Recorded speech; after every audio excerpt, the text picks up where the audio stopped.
Well, it is a not so beautiful second shift at the castle this evening. However, thankfully, what we're going to do today is on the inside. It's supposed to rain. We may also make it, it'll be a totally different video, but we may also make it to the porch. What the plan is for right now is John's back.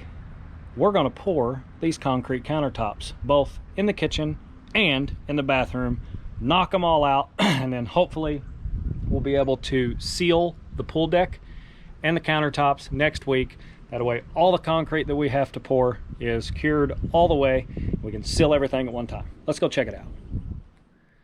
So John's got his tools staged. He's out cutting the rebar. I know a lot of you guys that watch my channel are gonna call me crazy, but we are using legit structural MST 1/2 inch in diameter fiberglass rebar for these tops. Is it overkill? Absolutely. Is it needed? Absolutely not. Do I want it in there? Absolutely. The only reason why I want it in there is because I have an overage of it. So why buy another product, spend money to get a lesser structural whatever in this concrete when I can wet set 1/2 inch 4EQ MST rebar. So that's the kitchen countertops. As we come up through here, here's the bathroom countertop. We do not have the plastic on it yet, but I got all the foam trimmed off. We are sealed. Again, no concrete gets poured here, no concrete gets poured here. These will come off after the fact. I'll show you guys that. And then those two sinks drop in, whoop, whoop. And then Plumber Todd gets to come back and give us water everywhere, because we are getting really close, really close to completion. Here comes John now with some more 4EQ rebar. Don't hit the painted fresh walls there, boy. So this is the rebar for the bathroom countertop. And we're gonna put a full length piece here, a full length piece there, one shorty, two shorties, and one shorty. And I'm pretty confident if I could fit my tractor in here, I could come in here and pick these countertops right off of these cabinets and they wouldn't break, would they? 100%. So, overkill, over-engineered. However, we're gonna make sure that these things stay put for a long time. And if I ever wanna change it, I don't have to bust them up, because realistically, 1 3/4 inch, 1 7/8, whatever the thickness is, 3 guys would probably be able to pack that right out of here. True. If I ever wanted to change them. 400 pounds. Yeah, 400 pounds, what's the big deal, right? We just hung a 20-foot boat in the ceiling down in the basement with 4 guys, so, you know, part of it. John's gonna get everything prepped. He's gotta get his bucket set up and staged. He's gotta get his Sakrete poured in, and he may start this. I've got a conference call yet this evening. He may start this without me, but wanted to get you guys the start of the video so you could understand what John's getting ready to do. So you get to explain to him what you're doing, young man. Well, we're mixing concrete for the next 20 to 30 minutes. And coloring it, right? And filling.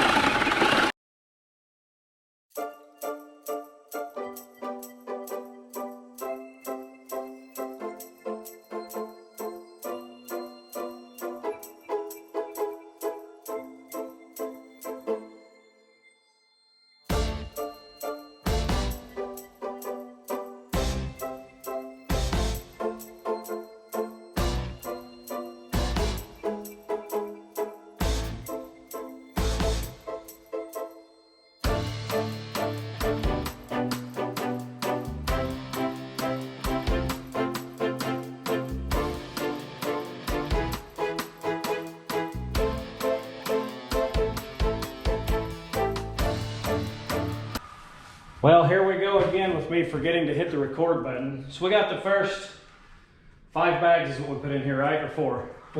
4 bags in this countertop. Get John a little more light. Trying to be careful not to touch anything, because we're legitimately turning black as we do this process. And anything we touch, we're transferring black to it. So, see, these other things I gotta teach John. John, don't put your street board in your viewer's way. They can't see what you're doing if the board's in the way. You thinking you good on that one? Yeah. Okay. We'll let it dry a little bit more.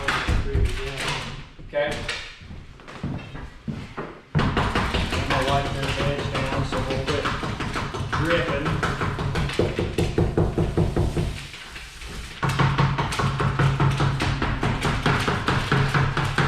All John's doing now is just putting his extra crete from this top in the other top, just so that we don't have anything getting hard and crusty and nasty in the bottom of the bucket. That'll make the next part of this even more difficult. So what we're going to be doing now is we're going to be vibrating the edges just to make sure that there's not any air bubbles, because that'll create divots once the concrete cures. And then we're going to set the rebar.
Now we're going to grab a mag float and get those set in.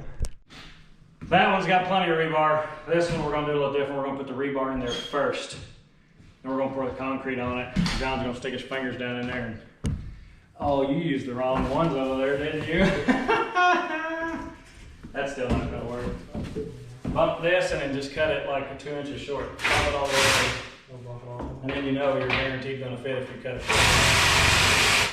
We've got one that's a little bit wetter than the other, so we're going to put it on the bottom.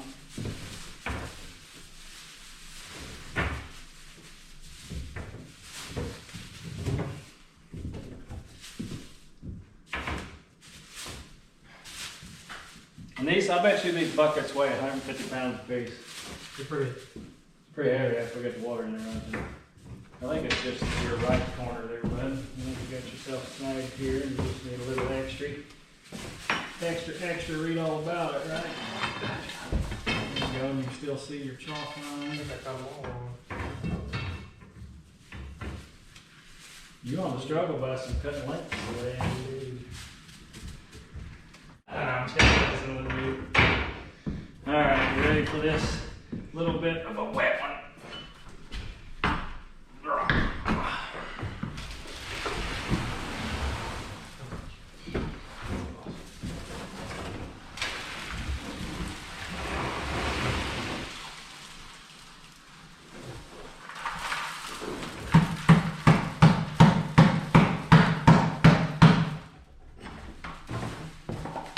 Uno.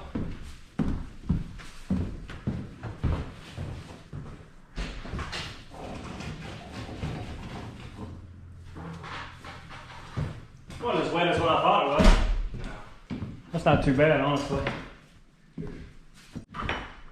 Ready?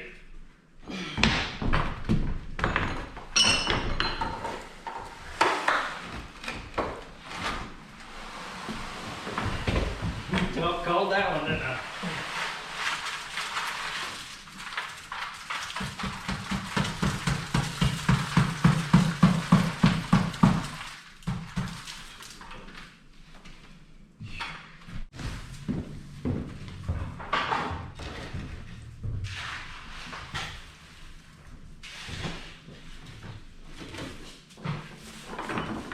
I really wish the wind would quit closing this door on us so we can quit touching it. Daggone wind keeps closing our door on us. You guys can see John magging it off, getting it in the corners. Did you vibrate this one? I did, indeed. Okay, so that one's good to go in.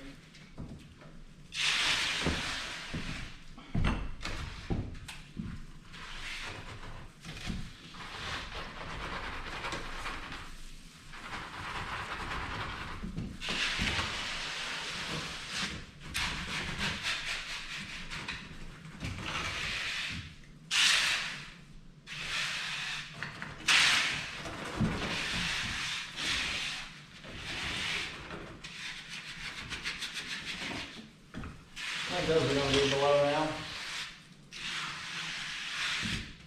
Once we quit exposing. What do you think we need? One more bucket? Yeah, one more full one. This one here called for 4 bags. That one called for 5, and we ended up with 4. So one more bag would be 3 here. Just mix up one more and see where we're at, you think? Yeah. All right, I'll let you guys watch John work that crate. I'm gonna go mix up another one.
The fan is like turbo.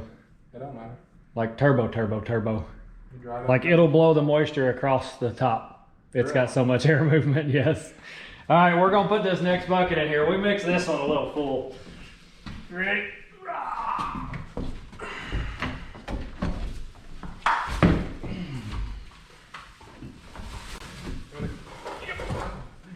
Oh, sorry.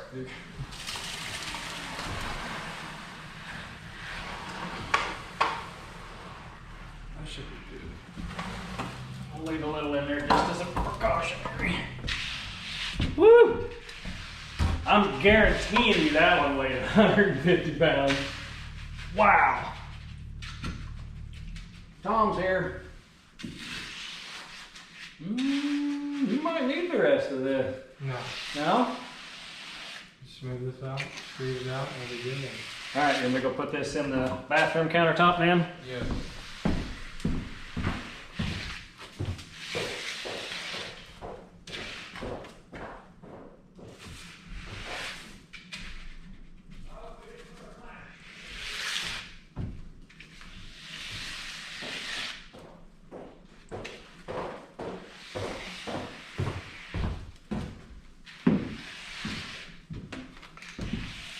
Yeah. There it is.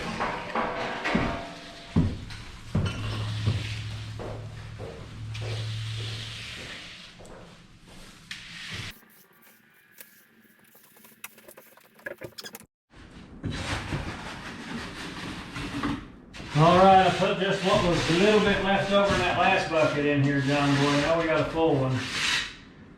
I know my calculations said more bags in here, but I did not take out the, I don't think we're gonna need much concrete in here. Ha!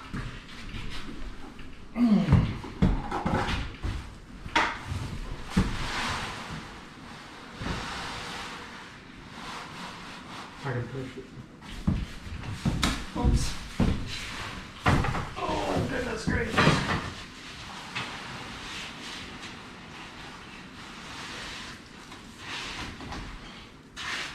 Come out of there, you bottom. There it goes.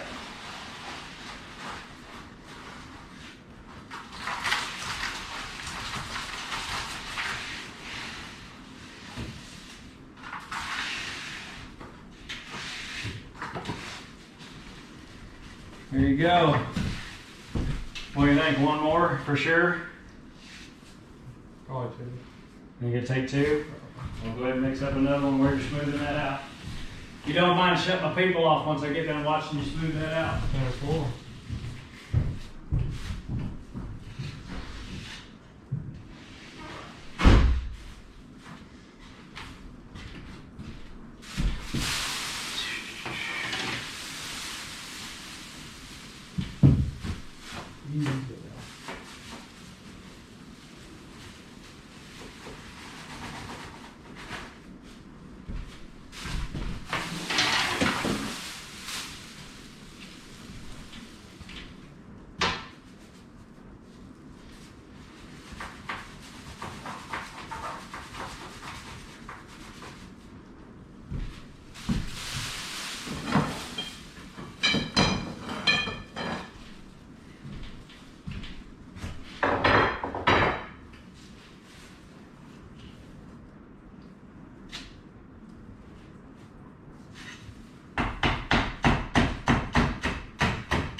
Two and a half buckets.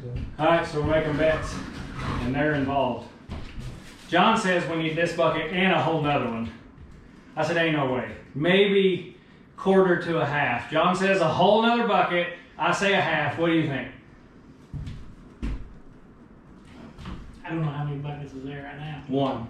Oh, that's one? And this is number two. Half. That's exactly what I'm thinking. All right, you guys cast your vote in the comments. We'll have the answer here in just a minute.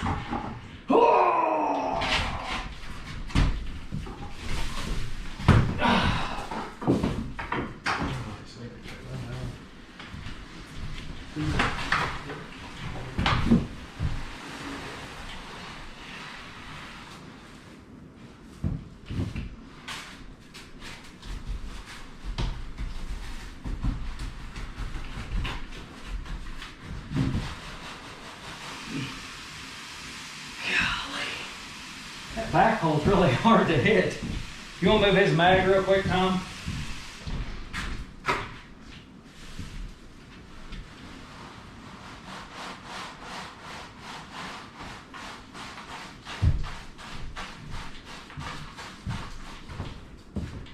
Before I go mix anything else, you shove that out. Half bucket. Half bucket? Oh, now he's already talking her back a half. Yeah, half I'm not bucket. even mixing a half until you get that straight.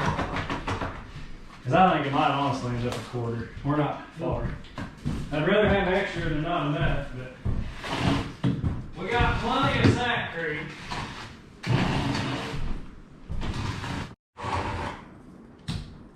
Well, I have Mr. John Boy a half a bucket. I bet you we don't need it all.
Gonna mix that up a little bit more, and we'll put that on the backside.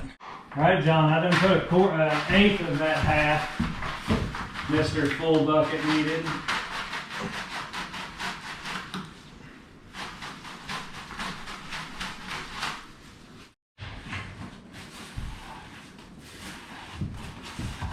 Ain't no way you're gonna use the rest in that bucket. Oh, yeah. Where?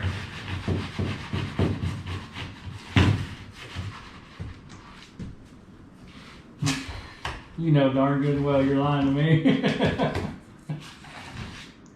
Oh, I think we're good. Yeah, that's it. 3 more bags and we'll be good. I am not going to dump it out just in case you end up with a low spot. Sun's not shining, so it's not going to cure fast out of me.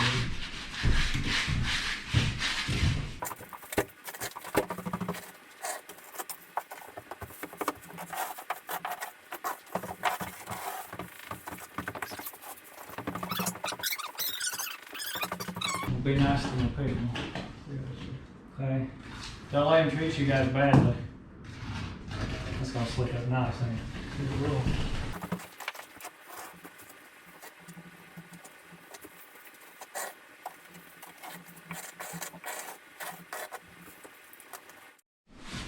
Alright, so now we're going to be getting into the final steps of finishing these countertops. We're going to go ahead and run an edge around pretty much the whole perimeter and where the sink is going to sit.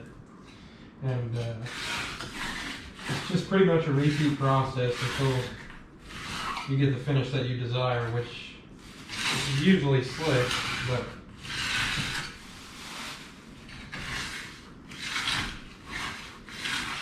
just run all your edges. Slick them up real nice, and then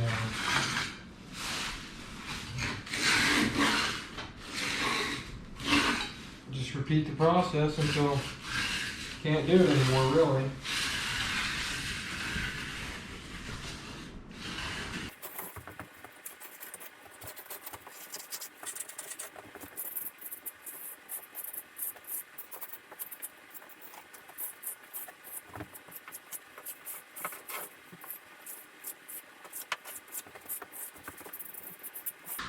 All we're doing now is pretty much smoothing out everything and getting it back to grade.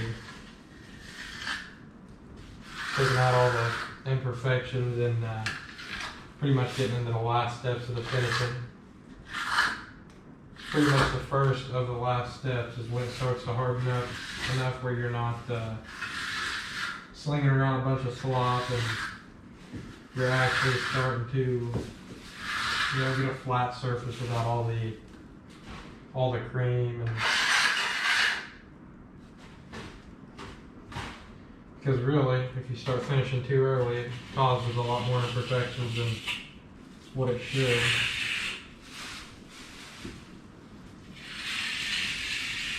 As if you were to wait a little bit, then you can just polish it up and take out your cream lines and continue on.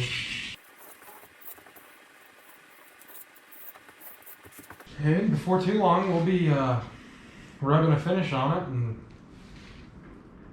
calling it a day. Getting into the final finishing steps on these front two. They're going to be in the kitchen countertops. So what we're going to do, we're going to slick it up real quick and then run the edges, the perimeter edges around it, and get those looking nice. And let's see, we're going to switch over to the small edger now. Usually I run this 1 foot edger just to keep the edges real flat from, this point a foot out.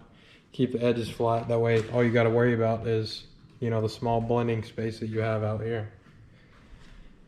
It really just pretty much makes the pad a whole lot easier because, if you think about it, you're only blending a 3 foot area because, stick out a foot here, run all the way down, stick out a foot there. So pretty much all your blending is out here, instead of having to blend all the way from the edge on out and making sure that, the pads. Repeat the same process in here, run around all the edges and then slick it up, and then just pretty much keep repeating that process until pretty much all this cream that you see here is gone and we got a slick countertop. And I'll get back with you as soon as we're slicking it up. Pretty much going to repeat the same process. As last one. Let's look at these edges.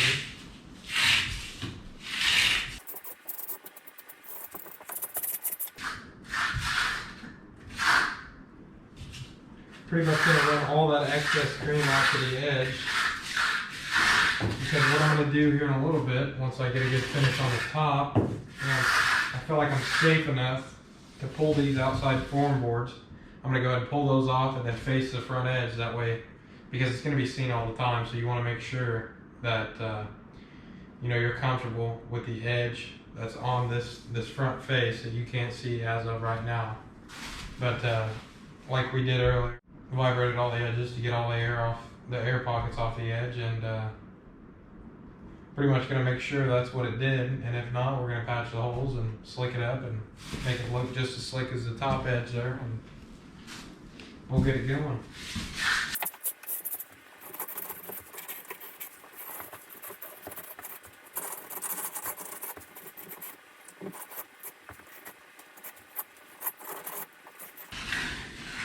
What I like to do is save all the excess cream that I pull off of the edges that I run. Like on countertops, if I got an opening that's not cut out yet that we formed around, I usually throw the slop right here, and it stays wet for 2.5 hours usually. And once I pull these front face boards, I use that slop and a little bit of mortar that I have left there, and I fill in all my gaps or holes, or typically that's what I save it for. But most times when we got a wet pour, or we vibrate it really good on the front face, I never have to use that cream. But it's always good to have on hand instead of having to whip some up, or bust open a new bag to get some cream that you could save.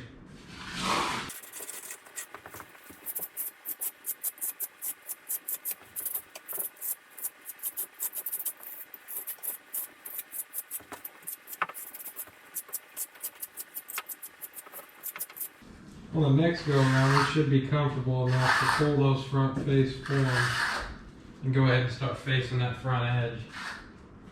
That way we can reassure ourselves that there is no voids or air pockets or anything where the concrete didn't get right up against the form board and complete the smooth edge. Alright, so what we're going to be doing now is we're going to be pulling this side board off of this very front face, just so we can face this front edge. That way, it's always going to be exposed, so we want it to be just as slick as the top. So I'm going to go ahead and pull these boards off, and I'll get back to it once we're facing it. Now, we're finished up with the front and the side of facing it, which means pretty much taking out all the air holes, all the air pockets that, didn't get taken care of when we vibrated it first thing. So you pretty much want it to be as slick as the top. We ran our second to last edge around here. We're going to wait for it to dry up just a little bit more, just so we don't get these cream lines in the corners. And then once that last edge is finally put on it, then we'll just go through and slick it all off, and then we'll be done with this one. Started on this one. We also face this one, the side and the front edge. We're not going to worry too much about that side, just because it's going to be hidden by the oven that's going to be put here.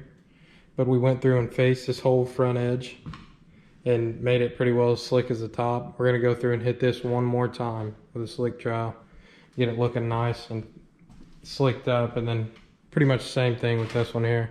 We went through and filled in all the holes, which there was very, minimal, because the plastic that we had put under there, plus we poured it a little wet, so that helped us out a lot. And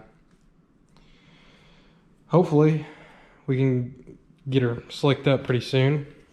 All right, you guys have been asking for a front view of the castle from the riverside, so here it is. Lucas flew his drone, got some footage for me.